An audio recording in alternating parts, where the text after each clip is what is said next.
ओम नमो भगवते वासुदेवाय नमो नमः। जय श्री कृष्ण मित्रों, राधे राधे।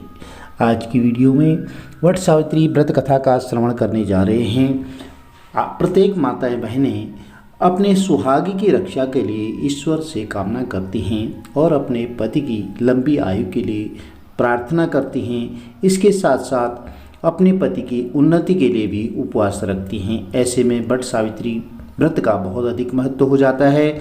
यह उपवास प्रत्येक सुहागन माताओं बहनों के लिए खास होता है।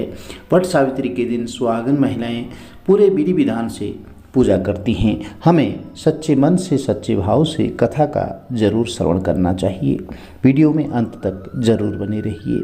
चलिए वट सावित्री व्रत कथा आरंभ करते हैं। बोलिए गणपति गजानंद महाराज की जय, शंकर भगवान की जय। भद्र देश के एक राजा थे जिनका नाम अश्वपति था। भद्र देश के राजा अश्वपति की कोई संतान नहीं थी। उन्होंने संतान की प्राप्ति के लिए मंत्रोच्चार के साथ साथ प्रतिदिन 1,00,000 आहुतियाँ दी। 18 वर्षों तक यह क्रम जारी रहा। इसके बाद माता सावित्री देवी ने प्रकट होकर के वरदान दिया कि हे राजन, तुम्हें एक तेजस्वी कन्या पैदा होगी। तो सावित्री देवी की कृपा से जन्म लेने के कारण कन्या का नाम सावित्री रखा गया। कन्या बड़ी होकर के बहुत ही रूपवान हुई। योग्य वर न मिलने की वजह से सावित्री के पिता बहुत दुखी थे। उन्होंने कन्या को स्वयंवर तलाशने के लिए भेजा। सावित्री तपोवन में भटकने लगी। वहाँ साल देश के राजा द्युमत्सेन रहते थे।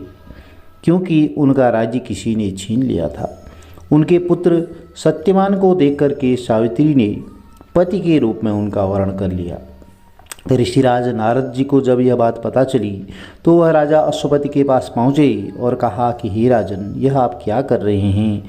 आप सत्यवान गुणवान हैं, धर्मात्मा हैं और बलवान भी हैं, परंतु उसकी आयु जो है बहुत छोटी है, वह अल्पायु है। 1 वर्ष के बाद ही उसकी मृत्यु हो जाएगी। तो ऋषिराज नारद जी की बात सुनकर के राजा अश्वपति घोर चिंता में डूब गए। सावित्री ने उनसे कारण पूछा तो राजा ने कहा, पुत्री, तुमने जिस राजकुमार को अपने वर के रूप में चुना है वह अल्पायु हैं। तुम्हें किसी और को अपना जीवन साथी बनाना चाहिए। तो इस पर सावित्री ने कहा कि पिताजी, आर्य कन्याएं अपने पति का एक बार ही वर्ण करती हैं। तो राजा एक बार ही आज्ञा देता है, पंडित जी एक बार ही प्रतिज्ञा करते हैं और कन्यादान भी एक बार ही किया जाता है। तो सावित्री हट करने लगी और बोली, मैं सत्यवान से ही विवाह करूंगी। राजा अश्वपति ने सावित्री का विवाह सत्यवान से करवा दिया। सावित्री अपने ससुराल पहुंचते ही सास ससुर की सेवा करने लगी। समय बीतता चला गया तो नारद मुनि ने सावित्री को पहले ही सत्यवान की मृत्यु के दिन के बारे में बता दिया था। वह दिन जैसे जैसे करीब आने लगा, सावित्री अधीर होने लगी। उन्होंने 3 दिन पहले से ही उपवास शुरू कर दिया। नारद मुनि द्वारा कथित निश्चित तिथि पर पितरों का पूजन किया गया। हर दिन की तरह सत्यवान उस दिन भी लकड़ी काटने जंगल चले गई। साथ में सावित्री भी गई। जंगल में पहुंचकर सत्यवान लकड़ी काटने के लिए एक पेड़ पर चढ़ गई। तभी उनके सिर में तेज दर्द होने लगा। तो दर्द से व्याकुल सत्यवान पेड़ से नीचे उतर गई। सावित्री अपना भविष्य समझ गई। सत्यवान के सिर को गोद में रख कर के सावित्री सत्यवान का सिर सहलाने लगी। तभी वहाँ यमराज आते दिखे तो यमराज अपने साथ सत्यवान को ले जाने लगी। सावित्री भी उनके पीछे पीछे चल पड़ी। तो यमराज ने सावित्री को बहुत समझाने की कोशिश की कि यही विधि का विधान है, लेकिन सावित्री ने नहीं मानी।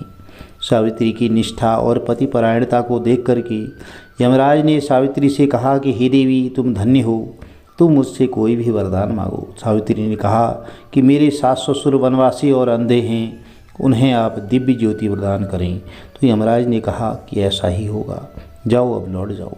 लेकिन सावित्री अपने पति सत्यवान के पीछे पीछे चलती रही। यमराज ने कहा कि देवी, तुम वापस चली जाओ। तो सावित्री ने कहा, भगवान, मुझे अपने पति देव के पीछे पीछे चलने में कोई परेशानी नहीं है। पति के पीछे चलना मेरा कर्तव्य है। यह सुनकर उन्होंने फिर से उसे एक और वर मांगने के लिए कहा। तो सावित्री बोली, हमारे ससुर का राज्य छीन गया है, उसे पुनः वापस दिला दें। तो यमराज ने सावित्री को यह वरदान भी दे दिया और कहा कि अब तुम लौट जाओ। लेकिन सावित्री पीछे पीछे चलती रही। यमराज ने सावित्री को तीसरा वरदान मांगने को कहा तो इस पर सावित्री ने 100 संतानों का और सौभाग्य का वरदान मांगा। यमराज ने इसका वरदान भी सावित्री को दे दिया। तो सावित्री ने यमराज से कहा कि हे प्रभु, मैं एक पतिव्रता पत्नी हूँ और आपने मुझे पुत्रवती होने का आशीर्वाद दिया है। तो यह सुनकर यमराज को जो है सत्यवान के प्राण छोड़ने पड़े। यमराज अंतर ध्यान हो गई और सावित्री उसी वट वृक्ष के पास आ गई जहाँ उसका पति का मृत शरीर पड़ा था। सत्यवान जीवंत हो गया और दोनों खुशी खुशी अपने राज्य की ओर चल पड़े। जब दोनों घर पहुँचे तो देखा कि माता पिता को दिव्य ज्योति प्राप्त हो गई है। इस प्रकार सावित्री सत्यवान चिरकाल तक जो है राज्य सुख भोगते रहे। इसलिए पतिव्रता सावित्री के अनुरूप ही अब प्रथम अपने सास ससुर का उचित पूजन करने के साथ साथ अन्य विधियों को प्रारंभ करें। वट सावित्री व्रत करने और इस कथा को सुनने से उपासक के वैवाहिक जीवन या जीवन साथी की आयु पर किसी प्रकार का कोई संकट नहीं आता है। यदि कोई परेशानी भी हो तो वह जो है टल जाती है। प्रिय भक्तजनों, यह छोटी सी कथा थी। इसी दिन गणपति गजानन महाराज की कथा भी श्रवण करनी चाहिए, जो कि आराध्य देव हैं, प्रथम पूज्य हैं और किसी भी मांगलिक कार्य जब शुभ कार्य करते हैं तो उसमें गणपति गजानन महाराज की कथा श्रवण की जाती है। प्रिय भक्तजनों, गणेश जी की कथा हमें जरूर सुननी चाहिए, जिससे हमें मनोवांछित फलों की प्राप्ति होती है। चलिए कथा आरंभ करते हैं।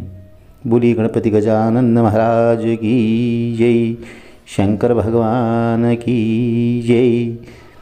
पौराणिक कथा में बताया गया है कि एक बार एक बुढ़िया थी। वह बहुत ही गरीब और अंधी थी। उसके एक बेटा और बहू थे। वह बुढ़िया सदैव गणेश जी की पूजा किया करती थी। एक दिन गणेश जी प्रकट होकर के उस बुढ़िया से बोले, बुढ़िया माँ, तू जो चाहे सो मांग ले। तो बुढ़िया बोली, मुझे तो मांगना नहीं आता, कैसे और क्या मांगूँ। तब गणेश जी बोले, अपने बहू बेटे से पूछ करके मांग लेना।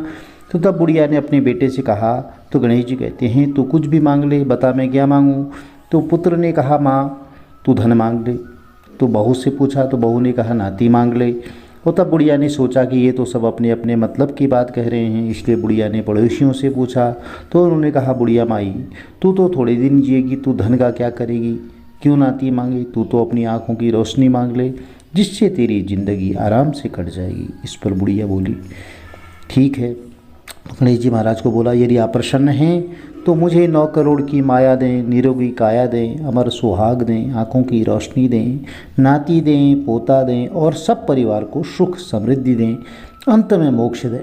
तो यह सुनकर तब गणेश जी बोले, बुढ़िया माँ, तूने तो हमें ठग लिया, फिर भी जो तुमने मांगा है वचन के अनुसार तुझे सब मिलेगा। और यह कहकर गणेश जी अंतर ध्यान हो गई। उधर बुढ़िया माँ ने जो कुछ मांगा वह सब कुछ मिल गया। तो हे गणपति गजानन महाराज, जैसे तुमने उस बुढ़िया से सब कुछ बुढ़िया को दिया वैसे सबको देना, अमर सुहाग देना, घर में सुख समृद्धि देना। तो प्रिय भक्तजनों, यह वट सावित्री व्रत कथा थी। यदि आपको कथा अच्छी लगी तो चैनल को लाइक कीजिए, शेयर कीजिए, सब्सक्राइब कीजिए, साथ में बेल आइकन जरूर प्रेस कर दीजिए, जिससे कि आने वाले वीडियोज़ की नोटिफिकेशन आपको ठीक समय पर मिलती रहे। भगवान भोलेनाथ का, गणपति गजानन महाराज का आशीर्वाद आपके परिवार में सदैव मिलता रहे। हर हर महादेव, जय माता दी।